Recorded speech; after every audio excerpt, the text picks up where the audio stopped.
Tänast videot toetab Incogni, räägin neist lähemalt kohe varsti. Kas me elame praegu kolmandas maailmasõjas või teeme me lihtsalt pöördloendust selle alguseni? Või ehk suudame me seda hoopis täielikult vältida? Vaata, maailmasõjad on õnneks piisavalt haruldased, et neid sotsiaalteadlasena kuidagi kodeerida oleks üsna mõttetu ettevõtmine. Tulevikus jääb see üldsuse otsustada, kui üldse üldsus veel olemas on, mis asi on maailmasõda.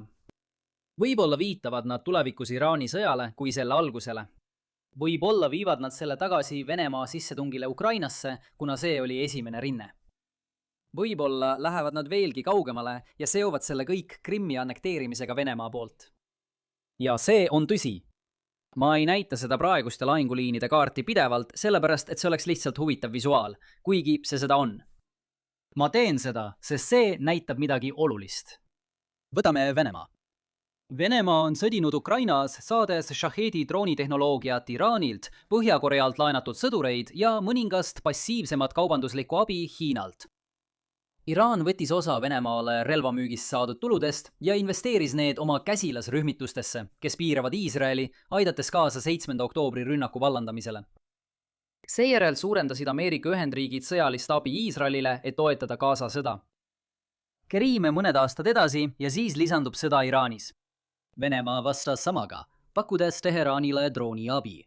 Ja kuigi see kõik hakkab juba flipperit meenutama, toetasid Ameerika Ühendriikide Araabia liitlased seda võitlust ning siis hakkas Ukraina aitama neid riike nende droonikaitsesüsteemidega.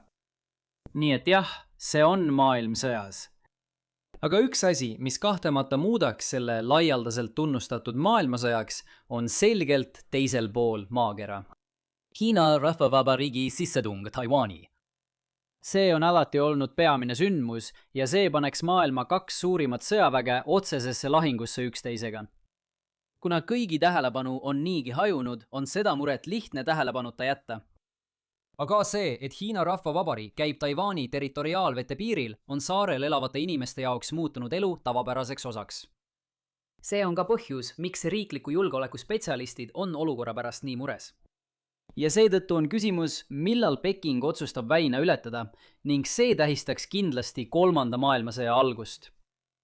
Seega liigume edasi küsimusest, miks Hiina Rahvavabariik võiks seda teha. Nüüd peame liikuma edasi ja uurima konkreetsemat ajakava, arvestades seda, mis maailmas toimub. Seega kaalume selle video ülejäänud osas 4 võimalust. Üks neist on optimistlik vaatenurk. Mitte kunagi. Selle põhjuseks on sõjakulud. Seejärel pöördume kõige tõenäolisema sõjastsenaariumi poole enne kogu Iraani teemat. Sissetung järgmise mõne aasta jooksul, mille vallandab Hiina Rahvavabariigi demograafiline langus.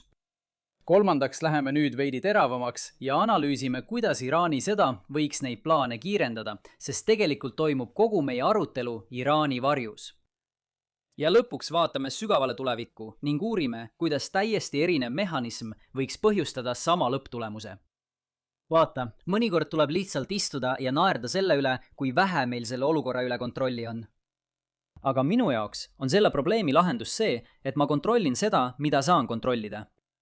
Ja üks asi, mida sa saad kontrollida, on see, kui palju sinu isiklikku infot lihtsalt niisama internetis vedeleb. Siin tulebki mängu tänase video sponsor Incogni. Nad on sinu liitlaseks selles keerulises andmevahendajate võrgustikus, aidates vähendada sinu digitaalse jalajälje suurust ja seeläbi ka võimalust, et keegi sind üles leiab või sinu isikuandmeid kasutades sinu nimel laene võtab. Ja kui sinu vaenlastel võib sinu vastu olla piiritu liit, siis Incognil on piiramatu klaan. See võimaldab sul esitada kohandatud eemaldamistaotlusi, millega nad siis tegelevad. Võta oma isikuandmed tagasi, külasta incogni.com/William Spaniel ja kasuta kupongikoodi William Spaniel kõik ühes sõnas, et saada 60% soodustus aastaplaanilt. Ja veel kord tänud Incognile tänase video toetamise eest. Olgu, olgem korraks optimistid ja arutame, miks me võiksime 3. maailmasõda üldse vältida. Sõda on kulukas ja kui me mõtleme sellele USA ja Hiina vastasseisu kontekstis, siis räägime potentsiaalselt ulatusest, mida pole nähtud alates 1940-ndatest. Põhiküsimus vaidluses on Taiwani suveräänsuse ulatus. Oma ideaalses maailmas sooviks Taiwan end vabalt väljendada. Hiina rahvavabariigi ideaalses maailmas oleks Taiwan lihtsalt mandriranniku lähedal asuv provints. Kasutame saare pikkust Taiwani iseseisvuse mõõdupuuna. Mida kõrgem on joon, seda õnnelikum on Taipei. Kui Peking peaks kunagi otsustama sisse tungida, on teatud võimalus, et plaan õnnestub ja Hiina rahvavabariik saavutab oma eesmärgi. Ja on teatud võimalus, et plaan ebaõnnestub ning Taiwan teeb, mida soovib, teades, et Peking ei suuda enam midagi ette võtta. Kui võtta nende võimaluste keskmine, lisada erineval võimalikud ummikseisud, mis võivad tekkida, siis saad keskmise tulemuse, mis hüpoteetiliselt näeb välja umbes selline. Ma panen selle täpselt keskele, sest nii on mul visuaalselt lihtsam ülejäänud teha. Aga pea meeles, et siin tuleb maksta kõrget inimhinda. Lisaks tohutu rahaline kulu, sest pooljuhtide tootmise lõpp halvab ülemaailmse tarneahelad. Lisaks poliitiline probleem Pekingile kõigi nende vanemate jaoks, kelle ainus laps sõjas hukkus. Sa ei pea isegi tuumamõõdet arvesse võtma, et kogu see asi oleks täielik katastroof. Kui me hindame neid ohvreid vastavalt sellele, kui tähtsaks Peking peab Taiwani kontrollimist, siis valge ja punase joone vaheline ala näitab, kuidas pealinn sõjakulusid enda jaoks arvestab. See muudab sõna otseses mõttes punase joonega läbirääkimistel kujundlikuks punaseks jooneks. Kui Taiwan peaks kunagi kehtestama iseseisvuspoliitika, mis ületab selle piiri, siis oleks Hiina rahvavabariigi jaoks sõda ahvatlevam, kui lasta sellel saada uueks normaalsuseks. Samal ajal kehtib sama ka Taiwani jaoks vastupidises suunas. Taipei ei laseks Pekingil luua olukorda, kus tema de facto iseseisvus langeb sellest piirist allapoole. Nende kulude juures on hea see, et need julgustavad osapooli leidma sõjast erinevat lahendust läbi läbirääkimiste. Ja tõepoolest, see ongi praktikas juhtunud või vähemalt on seni nii olnud. Taiwan tegutseb de facto iseseisvana, kuid on ettevaatlik, et mitte minna liiga kaugele ja provotseerida Pekingit sõtta. Ja kui see olekski kõik, mille pärast me peaksime muretsema või kui sõja hind oleks täiesti äärmuslik, võiksime kergendatult hingata. Näiteks Taipeis ei ole sõda. Kahjuks on veel asju, mille pärast peame muretsema. Isegi enne, kui Iraanis midagi juhtus, oli julgeolekuringkonnad väga mures selle pärast, mis võib juhtuda mõne aasta pärast. Et teile lühiversioon sellest loost anda, mitte seda 90 minuti pikkust, mida me juba korra tegime, siis Hiina rahvavabariigi ühe lapse poliitika oli natuke liiga tõhus ja nüüd seisab Mandri-Hiina silmitsi demograafilise kriisiga. Akeen, mil sissetung võib veel olla teostatav, hakkab sulguma. Nii et selle teooria kohaselt peab sõda toimuma kas varsti või mitte kunagi. See rikuks eelneva õnneliku järelduse, sest nüüd eeldatakse, et võim muutub ajas. Sellised muutused võivad kulude arvestuse üle trumbata, kui mandri võim langeb nii palju, et Hiina rahvavabariik saab täna sõdides rohkem, isegi kulusid arvestades, kui ta tulevikus üldse kunagi võiks saada. Peking on sellest murest hästi teadlik. Palju aastaid tagasi seadis ta aastaks 2027 tähtajaks, milleks rahvavabastusarmee peab olema valmis sissetungiks. Seda peetakse sageli ekslikult ametlikult paika pandud plaaniks tegelikuks sissetungiks, mida see tegelikult ei ole. Ja viimased luurearuanded viitavad sellele, et sissetungi tuleb paari aasta võrra edasi lükata. Põhiprobleem on selles, et sul on vaja dessantlaevu, et, tead küll, tegelikult Taiwanile maabuda. 2025 aasta novembri seisuga oli rahvavabastusarmee suuteline vedama vaid umbes 20 000 sõdurit. Hinnangud edukaks sissetungiks vajalike vägede arvu kohta jäävad 300 000 ja miljoni vahele. Peking püüab seda probleemi lahendada. Tõepoolest, Hiina rahvavabariik moodustab nüüd umbes 53% maailma laevaehitusvõimsusest. Seega on Hiina rahvavabastusarmee mereväe plaan jälgida, kuidas Ameerika Ühendriigid Iraanis end kurnavad, ehitada piisavalt laevu ja siis tungida sisse enne, kui Hiina demograafia täielikult kokku kukub. Muidugi oleks see hea uudis võrreldes kolmanda variandiga, milleks oleks sissetung juba sel aastal. Õnneks on see kõige vähem tõenäoline võimalus. Aga vaatame siiski üle, millised tingimused peaksid olema täidetud, et see võiks teoks saada. Põhimõtteliselt nõuaks see Ameerika Ühendriikide poolt tohutut luure ebaõnnestumist. See, mida ma just rääkisin dessantlaevade kohta, peaks olema vale. Ehitatakse rohkem laevu ja Peking on valmis töö lõpetamiseks võtma üle ka tsiviillaevad. Lisage nimekirja veel luurevead, mis puudutavad mandri raketiväe korruptsiooniprobleeme. Ja kui juba korruptsioonist rääkida, siis lisage ka korruptsioonisüüdistused ehk maskeeritud puhastused, mille Xi algatas kõrgete sõjaväelaste suhtes. Võib-olla pole need asjad siiski nii tõsised. Hoolimata sellest, et isik, kelle ülesandeks oli korrumpeerunud raketivägesid reformida, eemaldati ise korruptsiooni tõttu. Naljakas on see, et täpselt sama juhtus ka mehega, kelle Kreml määras pärast Gruusia sõda Vene relvajõududes korruptsiooniga võitlema. Igatahes, põhjus, miks Hiina Rahvavabariik võib-olla tahab tööga kiirustada, on Iraani sõda. USA relvavarud olid juba enne õhurünnakute algust madalad ja nüüd on need veelgi väiksemad. Kongress eraldab vahendeid, et ehitada üles varusid, mis ületavad sõjaeelse taseme. Aga see võtab aega. Peking võib eelistada poolikut sissetungi, kui ta seisab silmitsi veel kehvemini ettevalmistatud kaitsega. Kui see on tõesti Pekingi loogika, saame ajakava veelgi kitsendada. Ilm Taiwani väinas kipub olema kohutav. Udu, mussoonid ja rahutud veed võivad häirida mis tahes dessantväge.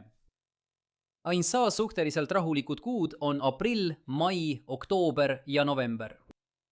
Aprilli ja mai periood ei anna Pekingile piisavalt aega operatsiooni ette valmistada. See jätab oktoobri ja novembri selle aasta jälgitavateks kuudeks. Siin tasub ühte asja märkida.